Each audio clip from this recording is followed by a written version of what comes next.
O cerco se fecha. A Justiça do Rio quebra o sigilo de Carlos Bolsonaro e de uma das ex-mulheres do presidente da República.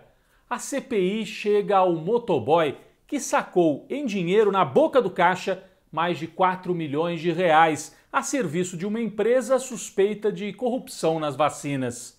O PIB brasileiro encolhe, inflação em alta, desemprego e risco de apagão geram pessimismo na economia. Essa é a receita de uma semana em que o ex-presidente Lula dispara ainda mais nas pesquisas, abre 25 pontos de vantagem sobre Bolsonaro num eventual segundo turno. Eu sou Rodrigo Viana e esse é o Tempero da Notícia, que está começando agora.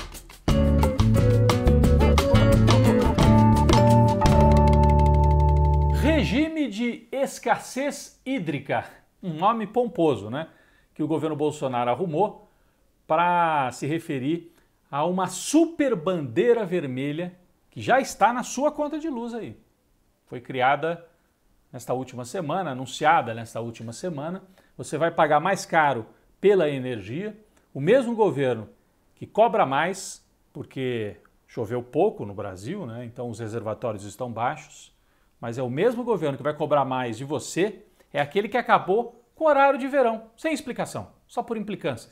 O horário de verão economiza 3 a 5% da energia, né? E nós tivemos uma tradição aí os últimos mais de 20 anos, sempre com horário de verão. Bolsonaro acabou com isso e agora 3 a 5% de energia pode ser a diferença entre ter apagão ou não ter. E você vai pagar mais. 50% a mais na conta para cada quilowatt-hora, né? A bandeira vermelha já estava em R$10, um pouquinho menos que isso. E agora vai chegar a quase R$15 para cada 100 kWh. O governo evita a palavra apagão ou racionamento, mas a preocupação bateu forte. Tanto que o ministro das Minas e Energia, que é militar, foi até para a televisão para fazer esse anúncio. Bolsonaro não botou a cara, né? Aí ele não aparece. Mas é uma preocupação também entre os empresários. A economia vai mal, já estava mal, e agora com crise energética. Essa semana houve uma guerra de manifestos entre empresários, né? A Fiesp e os bancos tinham feito um manifesto para pedir que pare com esse choque, né, entre os poderes. Choque promovido pelo presidente da República, que vai fazer manifestação no 7 de setembro contra o Supremo Tribunal Federal. Então fizeram um manifesto, aí houve pressão. A Caixa Econômica e o Banco do Brasil, que são bancos estatais, pressionando os bancos privados para que eles não fizessem um manifesto, que era um manifesto muito tranquilo, não fazia, nem citava o Bolsonaro, mas falava sobre a necessidade de respeitar as regras. Bom, o que aconteceu? A Fiesp acabou recuando, não divulgou o manifesto. O pessoal do agronegócio, que também ia participar, era um manifesto grande, todos os empresários iam assinar, né? O pessoal do agronegócio, sim, divulgou o manifesto por conta própria, cobrando estabilidade e democracia, dando um puxão de orelha no presidente sem citá-lo e dizendo que sem democracia e estabilidade a economia também sofre, os produtos brasileiros no exterior ficam mal vistos. De outro lado, a Federação das Indústrias de Minas fez um manifesto bolsonarista, criticando o Supremo, com aquele mesmo raciocínio do Bolsonaro. E aí outros empresários de Minas fizeram mais um. Enfim, é uma guerra dentro do setor empresarial também. O Bolsonaro, onde ele põe a mão, ele gera divisão. E dividiu até os empresários. O resultado de toda essa instabilidade já apareceu nos números da economia. Esta semana foi divulgado o PIB do segundo trimestre, ou seja, é o resultado ainda dos meses anteriores, né? Que vem ali de abril, maio, junho, e mostrou um recuo de 0,1% no PIB, é quase estabilidade, né? Mas é negativo, menos 0,1%. Então a economia ficou parada e até andou um pouquinho para trás, justamente no momento em que o governo falava, não, nós vamos sair da pandemia, temos que priorizar a economia, um governo que disse que era preciso priorizar, né, as empresas em vez das vidas, e nós perdemos as duas, perdemos empregos, perdemos vida e a economia andando para trás. O Brasil, numa lista aí com 48 países, ficou na posição 38, muito para trás na fila. nessa questão de crescimento. É um ranking de crescimento. E o Brasil está entre os que menos crescem. Por que será, né? Enquanto outros países que cuidaram direitinho da população na pandemia estão se reorganizando, estão retomando a economia, o Brasil fica patinando. Sai, mas não sai da pandemia. Usa máscara, mas não usa. Sinais trocados, contraditórios. Um governo que desorganiza em vez de organizar. A situação pode se agravar ainda mais no 7 de setembro. Estamos às vésperas dessas manifestações promovidas, coordenadas pelo Palácio do Planalto. Os bolsonaristas vão para a rua com um discurso golpista e violento, com apoio das polícias militares, de alguns policiais militares, não todos.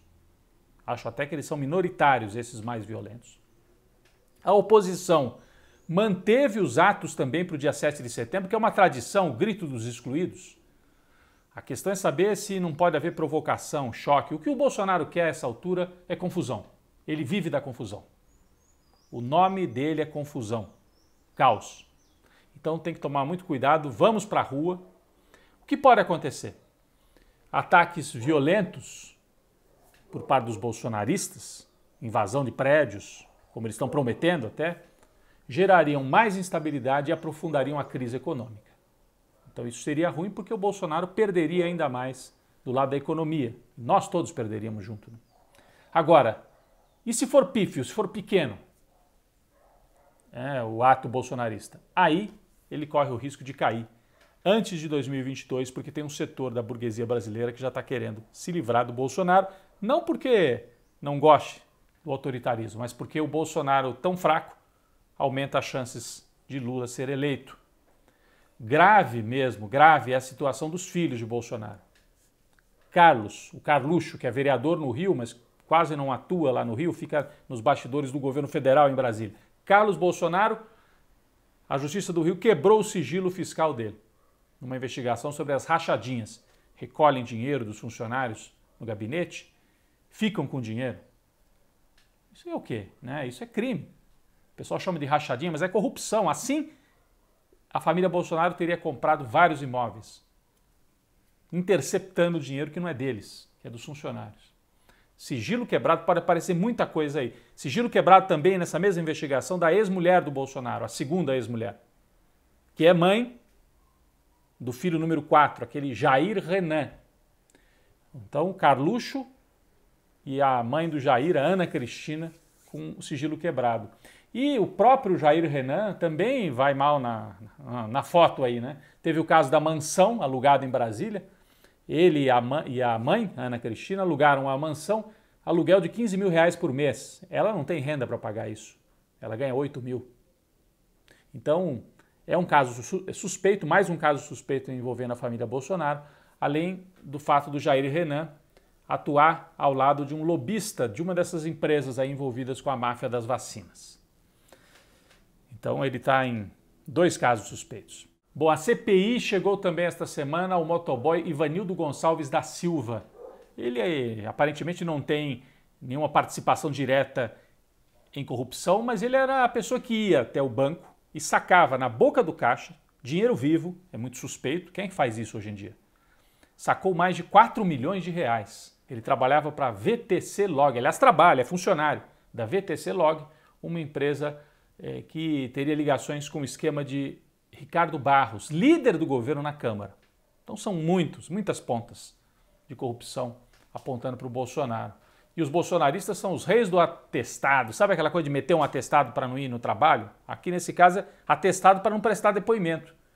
Tolentino, que seria a testa de ferro de Ricardo Barros, pediu arrego, se internou em São Paulo no hospital. E o Marconi Faria, que é um lobista lá de Brasília também, conseguiu um atestado, o médico disse que o atestado, que se arrependeu de dar o atestado, ou seja, esse sujeito aí tem muita coisa para esconder, está evitando prestar depoimento. Com tudo isso, essa somatória de crise do apagão, crise na economia, corrupção, CPI, o Lula cresce ainda mais nas pesquisas. Essa semana apareceram 2, pesquisa Poder Data e pesquisa Quest, mostrando que num eventual segundo turno, Lula teria 55 pontos contra 30 de Bolsonaro. Bolsonaro fica nesse 1/3 da população ainda com ele.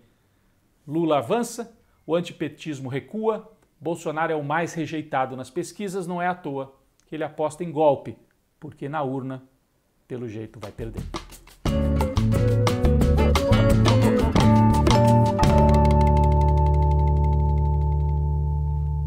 Bom, a sobremesa desta semana não vai ser uma dica de série na televisão ou de filme, como a gente fez várias vezes aí, mas uma sobremesa, uma dica de leitura, literatura russa.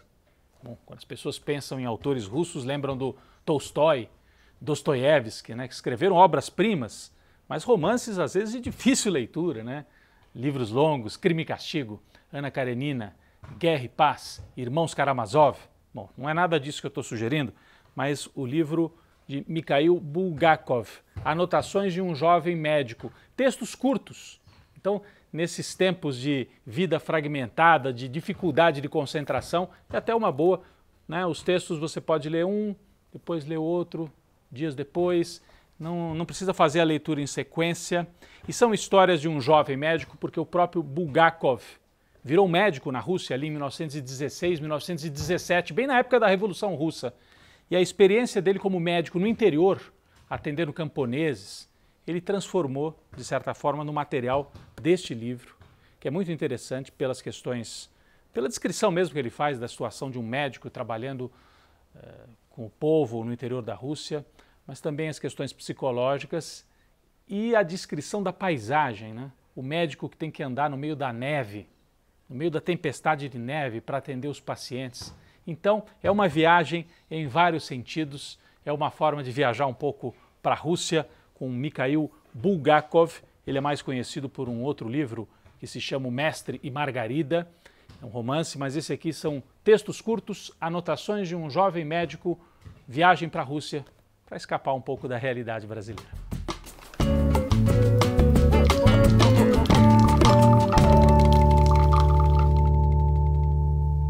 O nosso cafezinho essa semana vai para um grande personagem responsável por criar outros tantos personagens inesquecíveis para os brasileiros. Infelizmente, essa semana, Sérgio Manberti, aos 82 anos, nos deixou.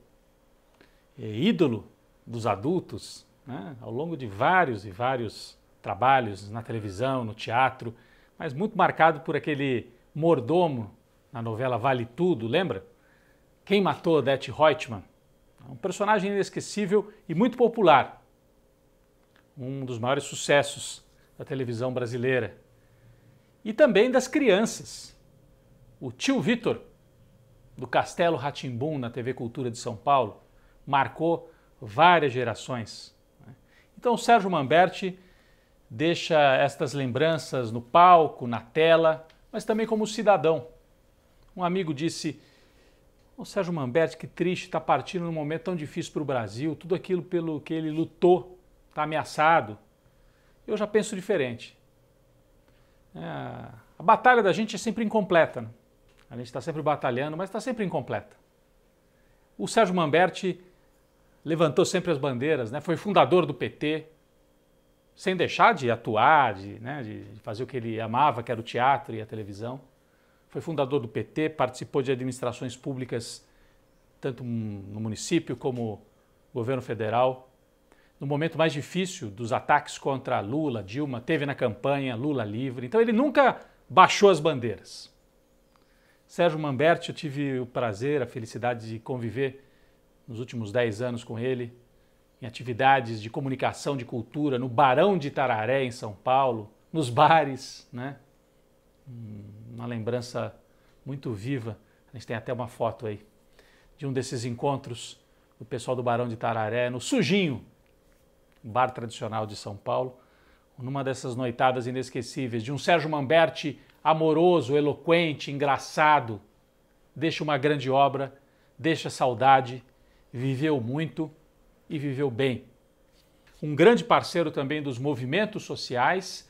Nós temos um trecho aqui de um vídeo em que o Manberti se dirige ao pessoal do MST, Movimento Sem Terra, sempre na luta também. Vamos ouvir. Eu quero deixar o meu abraço solidário a todos os companheiros que continuam com sua luta pela justiça no campo e reafirmar o meu apoio integral a essa luta. Obrigado, minha gente. A vitória. A vitória. Temos que acreditar que podemos mudar. Então, um cafezinho para esse grandioso ator, militante, humanista, Sérgio Manberti.